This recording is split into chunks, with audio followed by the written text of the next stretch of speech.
How to break your self doubt. खुद के ऊपर डाउट तो हमेशा ही होता है ना। और मैं वेबिनार के अंदर सबसे इंपॉर्टेंट चीज जो बताता हूं, अगर आप लोगों ने मेरे वेबिनार को बहुत ध्यान से देखा हो, जो हमारा 7 बजे का वेबिनार होता है, जब मैं माइंडसेट की बात करता हूं, तो मैं हमेशा एक बात बोलता हूं यार कि जिस इंसान को अपने पे भरोसा होता है ना, जिस इंसान को अपने अपने बारे में ये पता होता है कि यार कुछ भी हो जाए मैं हार्ड वर्किंग हूं, मैं कंसिस्टेंट रह सकता हूं, भले से मुझे कोई चीज आती है या नहीं आती है, पर मैं सीख लूंगा। अगर मुझे किसी ने सिखा दिया तो मैं सीख लूंगा, और अगर एक बार मैं सीख गया तो मैं इतनी मेहनत करूंगा कि मैं बहुत लोगों से आगे निकल सकता हूं। तो जब इंसान को खुद पे भरोसा होता है ना, तो वो इंसान लाइफ के अंदर कुछ भी कर सकता है। ये मैंने प्रैक्टिकली अपनी लाइफ में ये चीज इंप्लीमेंट करके देखी है कि जब मैंने खुद के ऊपर भरोसा करा, मैंने सोचा कि नहीं यार मैं ये चीज कर सकता हूँ, भले से मुझे नहीं आती तो मैं सीख लूंगा, बस मुझे कोई डायरेक्शन देने वाला बताने वाला हो। चाहे वो कंटेंट क्रिएशन है, चाहे वो सेल्स है, क्योंकि मैं सेल्स बैकग्राउंड से नहीं था, आप सबको बता देता हूँ ये चीज आज, पहले भी मैंने शायद बताया एक दो बार। मेरा बैकग्राउंड जो है वो सेल्स नहीं है। जैसे कल मेरे पास एक मैम का मैसेज आ रहा था, may be she is in the meeting also, कि सर मुझे बड़ा डर लग रहा था जब मैंने डिसीजन लिया। है ना मैम, सुमेगा मैम का कल मैसेज था मेरे पास। मैं सेल्स बैकग्राउंड से नहीं हूं और मुझे डर लग रहा था, और मैंने ये सोच के स्टार्ट नहीं किया था कि एफिलिएट करूंगी, मैं स्किल बेस्ड लर्निंग के लिए स्टार्ट किया था। तो मैं आपको बता देता हूँ कि मेरा भी जो बैकग्राउंड है वो सेल्स था ही नहीं कभी से भी। I was a take guy.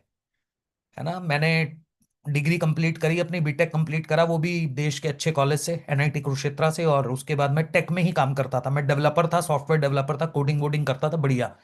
Dot net आता है, जावा आता है। उस टाइम पे एक टूल होता था इन्फॉर्मेटिका, अभी भी चलता है ऐसी बात नहीं है, इन्फॉर्मेटिका इंटीग्रेशन का टूल था, तो वो हम सीखते थे, करते थे। बार्कलेज में वही करता था मैं, विप्रो में भी वही करता था। तो मुझे अपॉर्चुनिटी जब मिली सेल्स में काम करने की, तो मुझे खुद पे डाउट था, क्योंकि सेल्स को लेके मन के अंदर एक डर होता है कि पता नहीं यार बेच पाएंगे नहीं बेच पाएंगे, सामने वाले को कन्विंस कर पाएंगे नहीं कर पाएंगे। बट पहले कुछ टाइम के अंदर जब फेल हुआ तो मुझे ऐसा लगा नहीं हो पाएगा, बट फिर बाद में मुझे ये पता चल गया कि sales is the only profession, दुनिया में हर इंसान कुछ ना कुछ बेच ही रहा है। अगर मैं प्रोडक्ट डेवलप करता हूं, मैं एक डेवलपर था और मैं प्रोडक्ट को डेवलप करता भी था, वो प्रोडक्ट मार्केट में बेचने वाला भी तो कोई होगा। तो किसी भी कंपनी का, किसी भी बिजनेस का जो 90%, सॉरी 90 तो मैंने ज्यादा बोल दिया, 60 to 70% कॉन्ट्रीब्यूशन जो होता है वो सेल्स का होता है, फिर आता है मार्केटिंग, फाइनेंस, ऑपरेशन, डेवलपमेंट, ये सब बाद में आता है। तो भाई वहां से वो सेल्फ डाउट ब्रेक हुआ, और मैं सेल्स के अंदर इतना बढ़िया करता गया, डेली सीखता गया, 6-7 साल में वो कॉन्फिडेंस बिल्ड हो गया। और आज सेल्स के अंदर लगभग 1-on-1 का रेशो है, जिसके साथ बैठ के बात करता हूँ, चाहे वो आप मेरे को 50 लाख का प्रोडक्ट दे दो, चाहे 1 करोड़ का प्रोडक्ट दे दो, बेच दूंगा। तो पहले खुद पे डाउट था, पर वो डाउट जब खुद पे डाउट करना बंद कर दिया ना, तब मैंने लाइफ के अंदर कुछ अचीव किया। और आज आपको भी अपने सेल्फ डाउट को ब्रेक करना है। तो भाई देखो, ऐसा है कि एक्शन कॉन्फिडेंस से बनता है, थिंकिंग से नहीं। सबसे जरूरी चीज यही होती है कि एक्शन कॉन्फिडेंस बनाता है, सॉरी मैंने गलत बोल दिया, एक्शन कॉन्फिडेंस बनाता है। इंसान सोचता ही रह जाता है जिंदगी भर, डिसीजन नहीं लेता। और मैं तो हर चीज को जिम से रिलेट कर देता हूँ, क्योंकि मेरी लाइफ के अंदर बहुत बड़ा रोल प्ले करता है मेरा फिजिकल हेल्थ, मेरी जिम। है ना। तो मुझे लगता है जिम ज्वाइन करने से पहले व्हेन आई वाज लाइक, मतलब मैंने अपनी बॉडी का ट्रांसफॉर्मेशन अपनी जिंदगी में 2 से 3 बार कर लिया। पर जब इस बार जब ट्रांसफॉर्मेशन करने का सोचा था ना कि मैं चेंज करूंगा अपनी बॉडी को, आई वाज लाइक 123-124 kg 2 साल पहले। तो तब जब जिम में जाता था और खुद को देखता था, या जाने के टाइम पे एक्सरसाइज भी नहीं करता था, बस देख के शीशे में आ जाता था, मेरे को लगता था मेरे से नहीं हो पाएगा यार। एक्सरसाइज करूंगा तो कैसा ही लगूंगा, करते हुए बड़ा अजीब लगूंगा, लोग थोड़ा हंसेंगे वसेंगे, क्योंकि जिम के अंदर फिट लोग भी बहुत होते हैं ना। और जब आप एक ऑलरेडी फिट होने के बाद अनफिट होते हो तो और ज्यादा बुरा लगता है, कपड़ा आना बंद हो जाता है। तो वो कॉन्फिडेंस नहीं था। पर फिर मैंने कहा चलो यार कोई दिक्कत नहीं है, एक्शन लेते हैं, स्टार्ट करते हैं, कंसिस्टेंसी से काम करते हैं, कंसिस्टेंसी से वर्कआउट करते हैं, कंसिस्टेंसी से अपने ऊपर काम करते हुए चलते हैं। तो फिर धीरे धीरे यही बात लिखी हुई है मैंने कि 7 दिन के जाने के बाद वही इंसान मिरर सेल्फी लेने लग जाता है। और यही हुआ है भाई। अभी मुझे जिम में जाता हूँ तो सबसे पहले मुझे लगता है, वर्कआउट करता हूँ तो एक आधी वीडियो बना लेता हूँ, एक आधी फोटो ले लेता हूँ, क्योंकि खुद की बॉडी अच्छी लग रही होती है। तो वो जब एक्शन लिया, कंसिस्टेंसी बिल्ड करी, मेहनत करी, सीखा चीजों को, सारी चीजों के अंदर ये चीज इंपॉर्टेंट रोल प्ले करती है, हर चीज के अंदर ये चीज इक्वली कंट्रीब्यूट करती है कि जब तक आप एक्शन नहीं लोगे, जब तक आप वो काम करोगे नहीं, तब तक आपका कॉन्फिडेंस आएगा नहीं। जब तक बिजनेस करोगे नहीं, कॉन्फिडेंस आएगा नहीं। जब तक सेल्स करोगे नहीं, कॉन्फिडेंस आएगा नहीं। जब तक कस्टमर से बात करोगे नहीं, कॉन्फिडेंस आएगा नहीं। जब तक कस्टमर रिजेक्ट करेगा नहीं, तब तक कॉन्फिडेंस आएगा नहीं। जब तक ऑब्जेक्शन देगा नहीं और ऑब्जेक्शन को हैंडल करोगे नहीं, तब तक कॉन्फिडेंस आएगा नहीं। हाथ पे हाथ धर के बैठने से कुछ नहीं होने वाला, एक्शन लेने से ही चीजें चेंज होती है। कंपैरिजन सेल्फ डाउट की फैक्ट्री है, ये बहुत जबरदस्त चीज है भाई, जबरदस्त चीज। इंस्टाग्राम पे देख लिया किसी की रील, भाई इस बंदे ने ले लिया BMW, मुझे भी लेनी है। इस बंदे ने ले लिया मर्सिडीज, तो मैंने भी लेनी है। मैंने जब अभी रिसेंटली फैब के अंदर मर्सिडीज परचेज करी, तो मेरे पास बहुत से मैसेज आए, सर मुझे भी परचेज करनी है, मुझे भी परचेज करनी है। डेफिनेटली आपकी वो एक एस्पिरेशन होनी चाहिए कि मुझे वो परचेज करना है, मुझे वो अपनी लाइफ के अंदर वो चीज अचीव करनी है। डेफिनेटली एस्पिरेशन होनी चाहिए। आशुतोष सर ने 2 से 3 महीने पहले जब डिफेंडर ली थी, मैं उनके साथ गया था गाड़ी की डिलीवरी लेने, तो मेरी एक एस्पिरेशन थी कि मुझे भी गाड़ी परचेज करनी है, मुझे भी एक लग्जरी कार खरीदनी है अपनी जिंदगी के अंदर। बट दैट डजंट मीन कि मैंने ना कंपैरिजन किया कि अगर भाई उसने लिया तो मुझे लेनी है। नहीं, वो मेरी एस्पिरेशन है, उसके लिए मैंने मेहनत करी फिर। और मेहनत 3 दिन 2 दिन या 2 महीने की मेहनत नहीं थी, वो मेहनत मेरी 12 साल की मेहनत है ना। यही लिखा हुआ मैंने, किसी के एक चैप्टर को ना, किसी अपने चैप्टर 1 को किसी के चैप्टर 20 से कंपेयर मत करो। समझ रहे हो? आपका तो वो चैप्टर 1 है, आपने तो जस्ट अभी स्टार्ट किया है। आपने कहा जी चलो जी अंकित सर यहाँ पे हैं, या कोई एफिलिएट 20-22 लाख रुपए कमा रहा है जी, हम भी कमा लेंगे। बिल्कुल कमा सकते हो, बट टाइम लगेगा। उसने कितना टाइम दिया है, कितने टाइम से वो मेहनत करता आ रहा है, कितने टाइम से वो कंटेंट बनाता हुआ आ रहा है, कितने टाइम से वो चीजों को सीखता हुआ आ रहा है, वो भी तो उसके पीछे की जर्नी भी तो देखो उसकी। हम वो जर्नी नहीं देखते, हम बस इंस्टाग्राम से इंस्पायर हो जाते हैं, हम उसकी रील से इंस्पायर हो जाते हैं, हम उसके अर्निंग से इंस्पायर हो जाते हैं, उसके लाइफस्टाइल से इंस्पायर हो जाते हैं, हमें लगता है हम भी करेंगे। और उसी चक्कर में क्या करता है, उसी चक्कर में हम अपने आप को एक फेलियर समझने लग जाते हैं। हमको लगता है यार ये इतनी सी एज के अंदर इतना पैसा कमा रहा है, हम नहीं कमा पा रहे। अरे भाई उसके पास एक, उसने एक स्ट्रक्चर तैयार करा, एक सिस्टम तैयार करा, उसने एक समय लगा के चीजों को बिल्ड करा। आप करो, आप भी कर लोगे। बट किसी की सक्सेस को इस तरीके से एस्पिरेशन की तरह देख सकते हो, बट कंपैरिजन मत करो। जिंदगी में कभी किसी को कंपेयर कंपेयर मैं भी नहीं करता हूं यार। मैं कहता हूं हर कोई इंसान अपनी अपनी फील्ड के अंदर, अपने अपने स्किल के अंदर, हर एक इंसान भाई जबरदस्त इंसान है। हर इंसान बेहतर कर सकता है।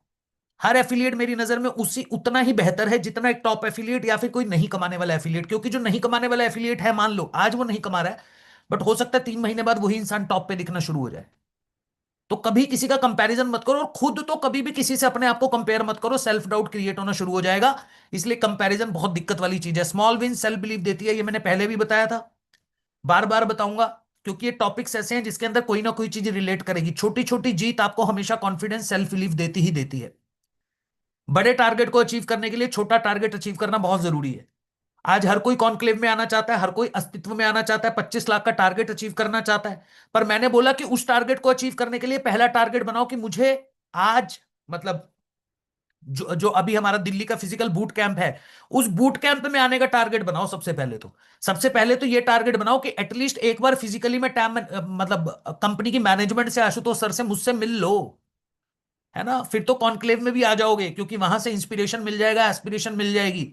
फिर इंटरनेशनल ट्रिप भी क्वालिफाई कर लोगे और फिर अस्तित्व में भी आ जाओगे। पर बाकी लोग, मैक्सिमम लोग सोच रहे होंगे कि चलो दिल्ली फिजिकल बूट कैंप नहीं भी क्वालिफाई हुआ तो कोई चक्कर नहीं है सर, क्या दिक्कत है, हम तो सीधा कॉन्क्लेव क्वालिफाई करेंगे, हम तो सीधा अस्तित्व क्वालिफाई करेंगे। ऐसे नहीं होगा।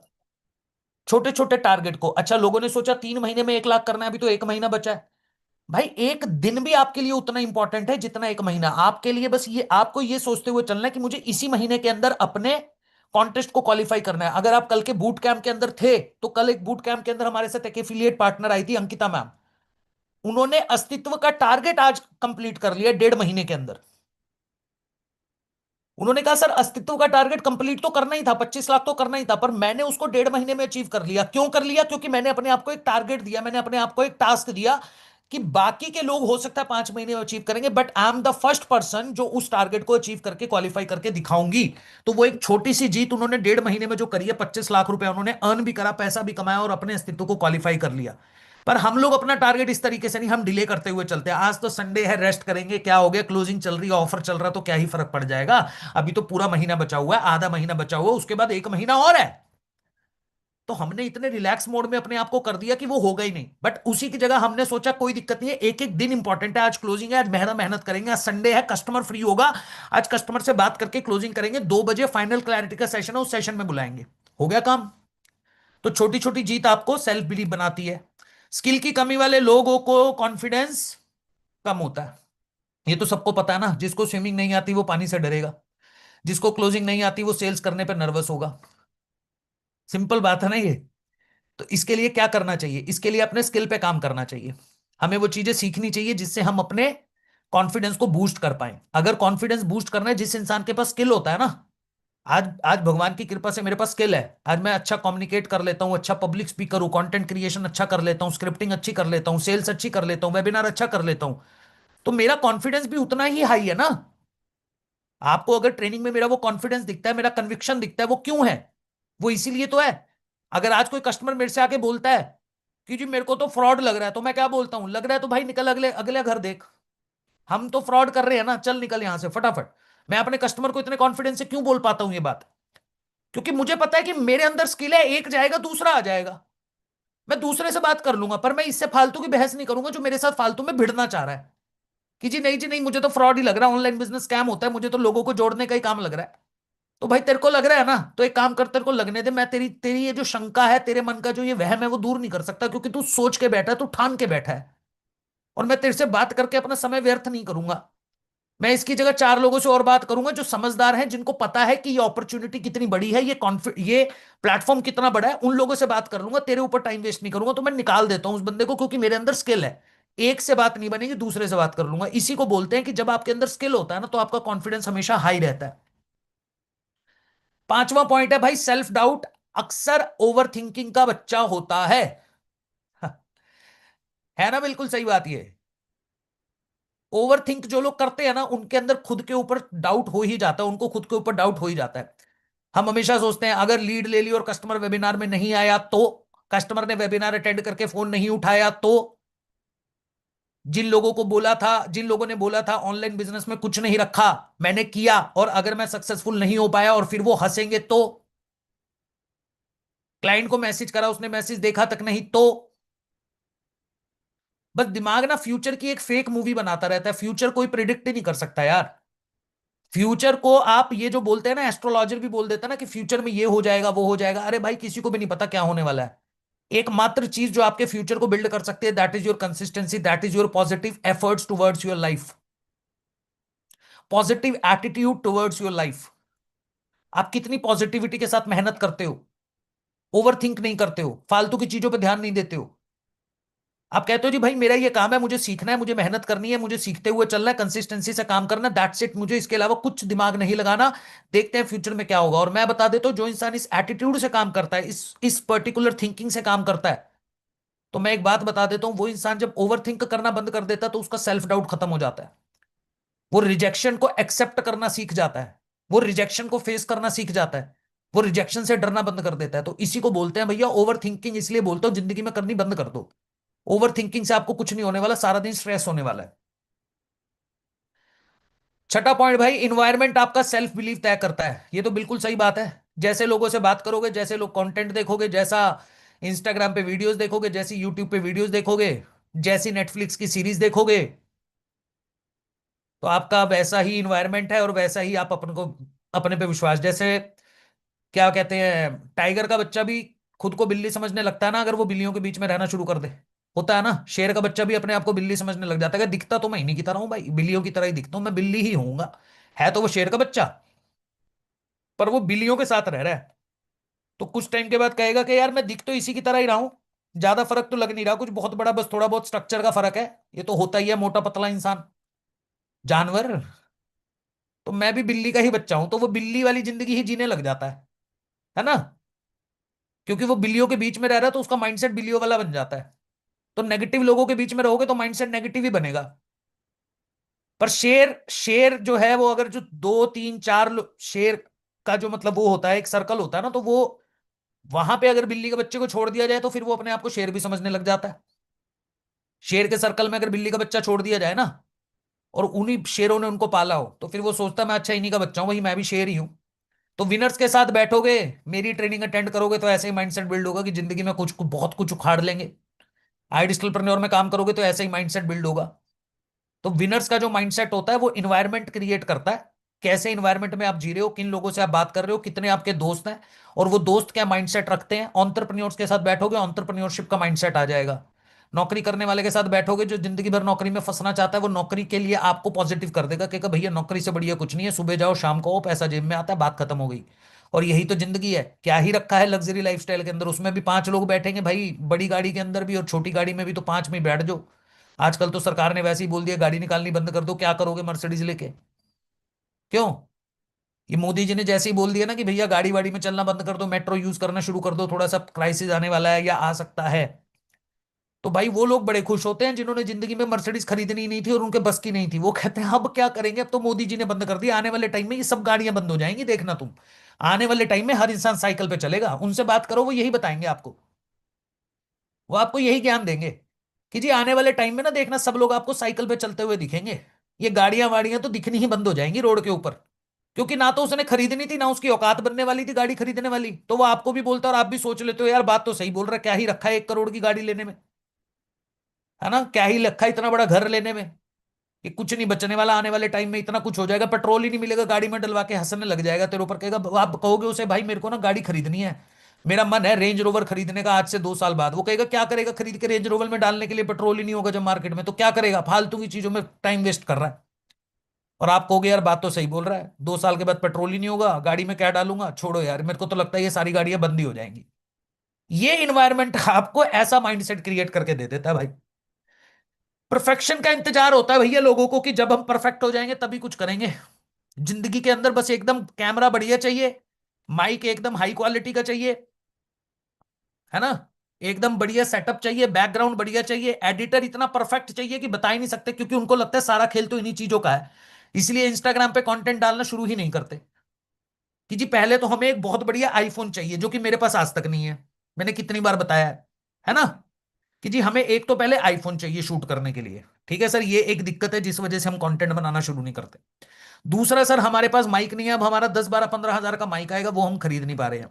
सर मेरे पास जगह नहीं है जहां पे बैठ के मैं कंटेंट बना पाऊं, तो फिर मेरे को वो भी तैयार करना पड़ेगा, तो मैं सोच रहा हूं पहले थोड़ा पैसा कमा लेता हूं, पहले ये सारी चीजें परचेस करके एक बढ़िया सेटअप तैयार कर दूंगा, फिर जाके वीडियो बनाऊंगा। अब ये बंदे ने ये तो देखा नहीं कि कंटेंट बनाना कैसे है, वो भी सीखना पड़ेगा, स्क्रिप्टिंग भी सीखनी पड़ेगी, है ना, ये सब चीजें सीखनी पड़ेंगी। तो इतना टाइम ये सीख के थोड़ा थोड़ा रॉ कंटेंट डालना शुरू करूं, एटलीस्ट मेरी डिलीवरी परफेक्ट हो जाए, कंटेंट अच्छा बोलना शुरू कर दूं मैं। वो सीधा परफेक्ट करने की कोशिश करता है, और वो परफेक्शन के चक्कर में ना इंसान कुछ नहीं कर पाता, वो परफेक्शन के चक्कर में बस वेट करता रह जाता है और परफेक्ट कभी हो नहीं पाता। मैं आज तक परफेक्ट नहीं हो पाया कई चीजों में, आज भी लर्निंग मोड में हूं, आज भी चीजें सीख रहा होता हूं। तो इसलिए परफेक्शन का इंतजार मत करो, जस्ट स्टार्ट करो, समझे? आगे बढ़ते हैं। पास्ट फेलियर को आइडेंटिटी मत बनाओ, जिंदगी में पास्ट में कुछ हो गया, अब तो हमारा फ्यूचर में भी, वो एक कहावत है ना जिसको मैं हमेशा बोलता हूं, दूध का जला छाछ भी फूक फूक कर पीता है, क्यों पीता है भाई? वो जब तूने गैस तेज करी होगी इसलिए तेरा दूध जल गया होगा। अब छाछ तो ठंडी आई है बाहर से, उसको क्यों फूक फूक के पी रहा है, और तेरे को हाथ में लेते ही नहीं पता चल गया होगा कि छाछ ठंडी है? बताओ मुझे एक बात। जब दूध है, दूध जल गया, तेरी गैस तेज होगी, चूल्हा तेज होगा तो तेरा दूध जल गया, वो तेरी गलती नहीं थी, तेरी ये गलती थी, तूने गैस को जलती को तेज छोड़ दिया था। ठीक है। अब तू छाछ पी रहा है, तो वो गिलास में लेते ही पता चल गई ना ठंडी है, तो तू उसको फूक रहा है, अगर उस छाछ को भी फूक के पीना चाह रहा है, तो इसका मतलब क्या है कि तू बेवकूफ है, क्योंकि तेरा हाथ तुझे बता रहा है कि ये ठंडी है, पर तेरा दिमाग आज तक दूध से बाहर नहीं निकल पा रहा है कि मेरा तो दूध जल गया था, दिखता तो एक जैसा ही है, छाछ भी ऐसी दिखती है, दूध भी ऐसा ही दिखता है, तो मैं इसको भी फूक के ही पी लूं, तो वो बेवकूफी है आपकी बेटा, समझे? विराट कोहली भी अभी 2 बार लगातार डक पे आउट हुआ था आईपीएल के अंदर, मैंने उसकी रील देखी, मैं यूजली आईपीएल देखता नहीं हूं, पर मैंने रील देखी, मैं विराट कोहली को बहुत पसंद करता हूं, उसकी कंसिस्टेंसी को, उसके हार्डवर्क को बहुत पसंद करता हूं, उसके माइंडसेट को बहुत पसंद करता हूं, तो मैंने देखा 2 बार लगातार वो डक पे आउट हुआ, जीरो पे आउट हुआ, तो तीसरे मैच में आया ही नहीं क्या? हाँ छोड़ो यार, मैं तो 2 बार आउट हो गया जीरो पे, अब तो बैटिंग ही नहीं करनी, अब क्रिकेट ही छोड़ देंगे। आया तीसरे मैच में 100 मार गया वो, 100 ही पेल दी सीधी उसने, क्योंकि स्किल था, टैलेंट था। पास्ट फेलियर को दिमाग में आने ही नहीं दिया कि 2 मैच में क्या हुआ था, इस मैच में अपना बेस्ट देना है बस। हर मैच में, मैंने उसका एक इंटरव्यू भी देखा है अभी अभी रिसेंटली, उसने एक पॉडकास्ट के अंदर एक लाइन बोली है कि भाई मैं जब भी खेलने उतरता हूं, तो मैं ये सोच के उतरता हूं कि मुझे आज अपना बेस्ट देना है, दैट्स इट बस। पास्ट में क्या हुआ था, फ्यूचर में क्या होने वाला, इट डजेंट मैटर। तो पास्ट फेलियर को आइडेंटिटी मत बनाओ अपनी जिंदगी के अंदर, पास्ट में कुछ लॉस हुआ था, नुकसान हुआ था, होने दो, कोई दिक्कत नहीं है, अब स्टार्ट करके मेहनत करो, पास्ट की गलतियों से बस सीखो। फेक कॉन्फिडेंस से बेहतर है ऑनेस्ट लर्निंग। कई लोगों को बड़ा फेक कॉन्फिडेंस भी होता है, देखो एक होता है कॉन्फिडेंस, एक होता है ओवर कॉन्फिडेंस। ये काम मैं कर सकता हूं। ये क्या है? ये है कॉन्फिडेंस। और ये काम सिर्फ मैं कर सकता हूं, तो ये भैया मेरा ओवर कॉन्फिडेंस है। समझे? कि ये काम हो सकता है जी, ये कॉन्फिडेंस है।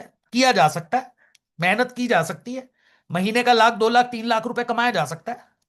पर महीने का 1 लाख 2 लाख 3 लाख रुपए सिर्फ मैं कमा सकता हूं, ये मेरा ओवर कॉन्फिडेंस है, ये फेक कॉन्फिडेंस है। तो इस फेक कॉन्फिडेंस से थोड़ा बच लो। अपनी गलतियों को एक्सेप्ट करना शुरू कर दो। अगर कोई गलतियां हो रही हैं, उन गलतियों से सीखने की कोशिश करो, क्योंकि फेक कॉन्फिडेंस से बेहतर क्या है? Honest learning.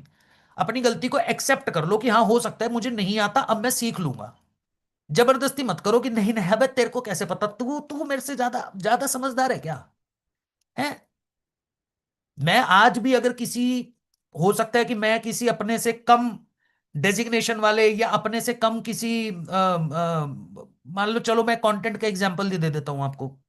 मेरे 3.5 लाख फॉलोवर है, एवरेज वीडियोस पे 200 2 लाख 3 लाख 5 लाख व्यूज आते रहते हैं, है ना? तो मैं अगर किसी 1 लाख फॉलोवर वाले से या 50,000 वाले फॉलोवर से बात करता हूँ, मेरे पास इंस्टाग्राम पे कई बार मैसेजेस आते रहते हैं, लोग बात करना चाहते हैं, तो ऐसा कोई है, मैं उसको ये फील करवा देता हूँ, हमें मेरे को तेरे से ज्यादा पता है, 3.5 लाख फॉलोवर मैंने करे हैं 1 महीने 1 साल के अंदर। डेली वीडियो डालिए, 400 450 वीडियो बना चुको, तो मुझे तो ज्ञान मत ही दे। नहीं भाई, ऐसा नहीं है। तेरे को भी कुछ आता है, तू मुझे सिखा दे, तू मुझे बता दे, मैं तेरे से भी सीख लूंगा, और मैं तेरे को भी बता दूंगा थोड़ा बहुत। जितना मेरे को आता है मैं तेरे को बता दूंगा, और तेरे ने जो जो 50,000 में सीखा है, क्या पता तूने मुझसे कुछ अलग सीखा हो। और कई बार वो मुझे मेरी गलती बता रहा, तो मैं उस गलती को एक्सेप्ट कर लेता हूं, हाँ यार हो सकता है ये मेरी गलती है, और उसको सीख कर लर्न करता हूं। तो बेसिकली मार्केट उसी की रिस्पेक्ट करती है जो लर्निंग करता रहता है। लाउड होना, जोर से बोलना, अपने आप को सही साबित करना कॉन्फिडेंस नहीं होता, ओवर कॉन्फिडेंस होता है। सच को छुपाने के लिए झूठ को चिल्ला चिल्ला कर बोलने से वो सच तो नहीं हो जाता भाई। थोड़ी देर के लिए साबित कर भी दोगे कि ये सच है, पर बाद में आपको मन में तो पता ही है ना कि ये झूठ है। इंसान झूठ बोल रहा है, पर चिल्ला चिल्ला के बोल रहा है, 3 दिन से लगातार चिल्ला रहे, मैं बोल रहा हूं ना, ऐसा ही होता है। तो सामने वाला बंदा हाथ जोड़ के बोलेगा, हाँ भाई तू इतनी जोर से बोल रहा है तो मान लेता हूं, पर आपको तो अंदर से पता ना मैं झूठ बोल रहा हूं। तो फेक कॉन्फिडेंस से बेहतर क्या है? Honest learning.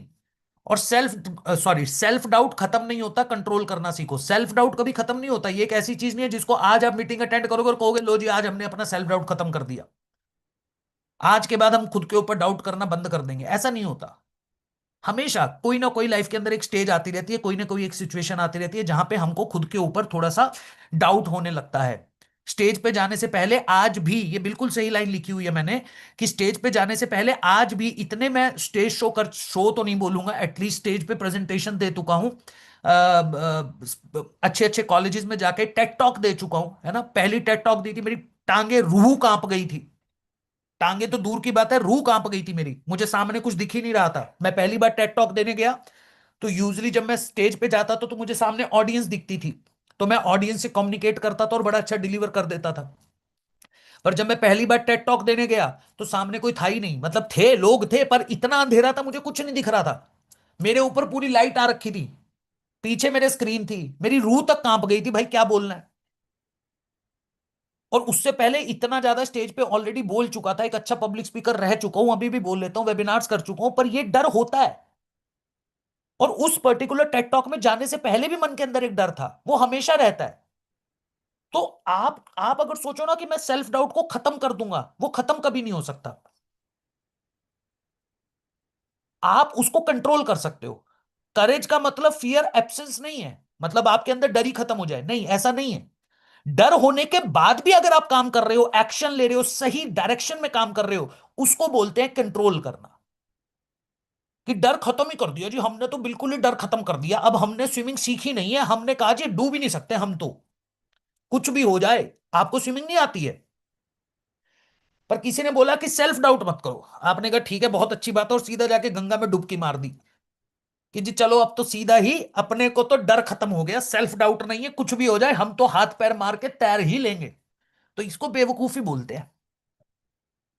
एक्शन किसको बोलेंगे? कि जाने से पहले स्विमिंग को सीखा जाए, कि इस डर को खत्म करने के लिए एटलीस्ट मैं अपने आप को प्रिपेयर करूं। सीधा जाके गंगा में डुबकी मत मारूं, नहीं तो वहीं पे हो जाएगा कल्याण, है ना? मटकी में भी, गंगा में जाना, मटकी में भी लेके जाना नहीं पड़ेगा आपको, वहीं से वहीं विसर्जन हो जाएगा, अगर ये सोच के करोगे तो। तो इसलिए बेवकूफी मत करो, सेल्फ डाउट खत्म नहीं होता, कंट्रोल करना सीखो।